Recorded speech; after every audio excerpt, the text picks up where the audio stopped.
प्रिय भक्तजनों, साधकगण और शिव प्रेमियों, आज हम सभी एक अत्यंत पवित्र और दिव्य यात्रा का आरंभ करने जा रहे हैं। शिव पुराण के अमृतमय श्रवण की यात्रा।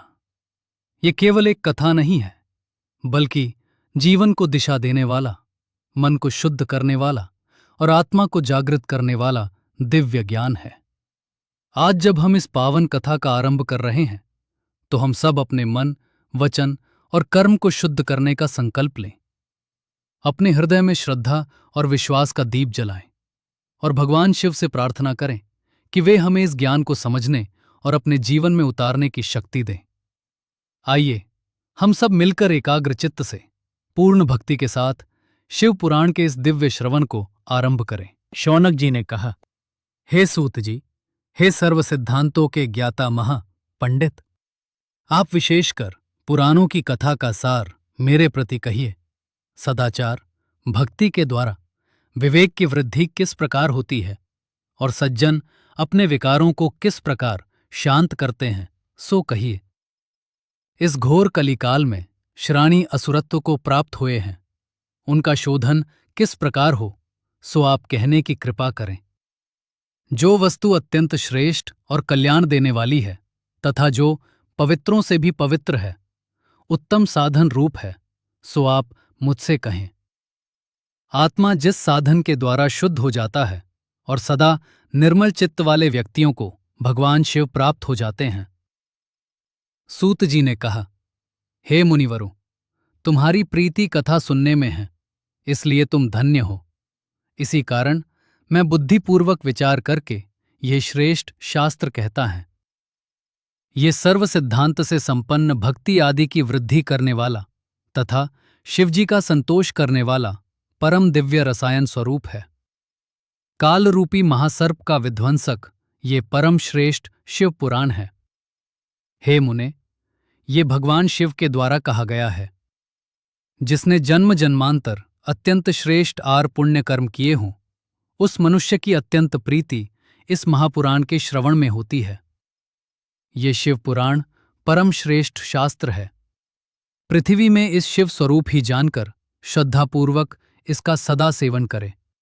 इसके पढ़ने और श्रवण करने से मनुष्य शीघ्र ही श्रेष्ठ भक्ति से संपन्न होता और उसे शिख साधन रूप परम पद की शीघ्र प्राप्ति होती है। इसलिए मनुष्यों को इसे सब प्रकार से पढ़ना ही उचित है, क्योंकि इसके प्रेम पूर्वक पढ़ने से सभी कामनाओं को पूर्णत होती है।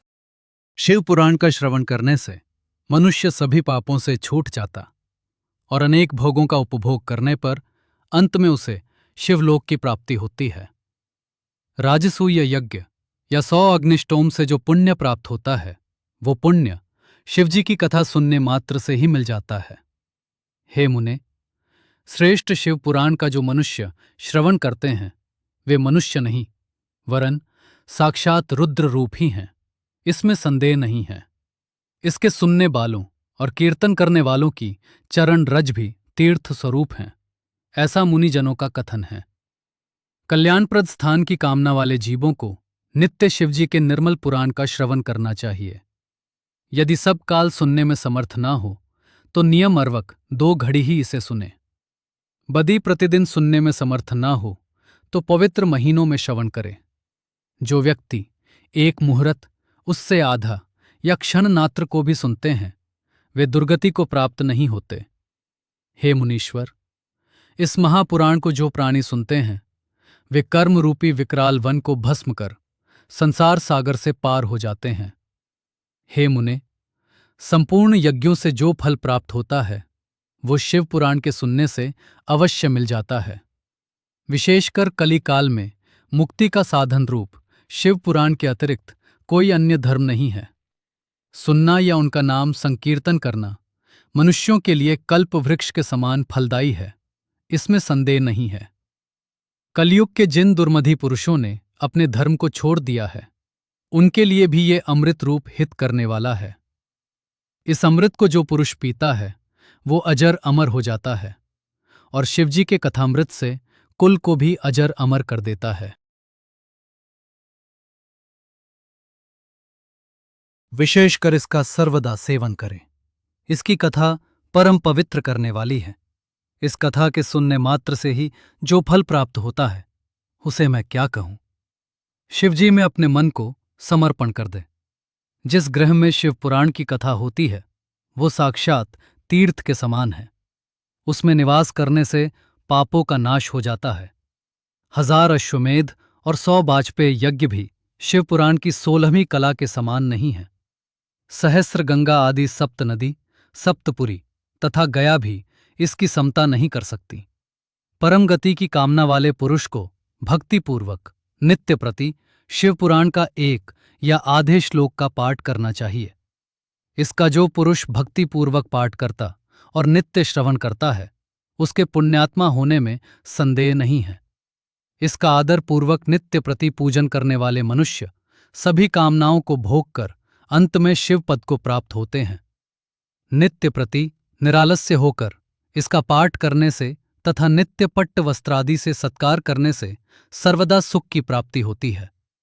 यह अत्यंत स्वच्छ एवं सर्वस्व है। जिसे दोनों लोकों में सुख प्राप्ति की इच्छा हो उसे आदरपूर्वक इसका पाठ करना चाहिए। ये निर्मल शिव पुराण चतुर्वर्ग का दाता है। इसका पाठ एवं श्रवण सदा प्रीतिपूर्वक करना चाहिए। वेद, इतिहास तथा शाओं में ये परम श्रेय प्रदायक है। इसलिए मुमुक्ष जनों को सदा शिव पुराण का ज्ञान आवश्यक है। आत्मज्ञानियों के लिए ये शिव पुराण अत्यंत उत्तम है। पपम वस्तु सदा सेवनीय और सत्पुरुषों को पूजनीय है। त्रिताप नाशक सुखदायक है तथा ब्रह्मा, विष्णु और देवतागणों के लिए प्राणों के समान प्रिय है। मैं प्रसन्न होकर शिव पुराण को सदा प्रणाम करता हूं। शिवजी इसके द्वारा प्रसन्न होकर अपने चरणों की प्रीति मुझे प्रदान करें।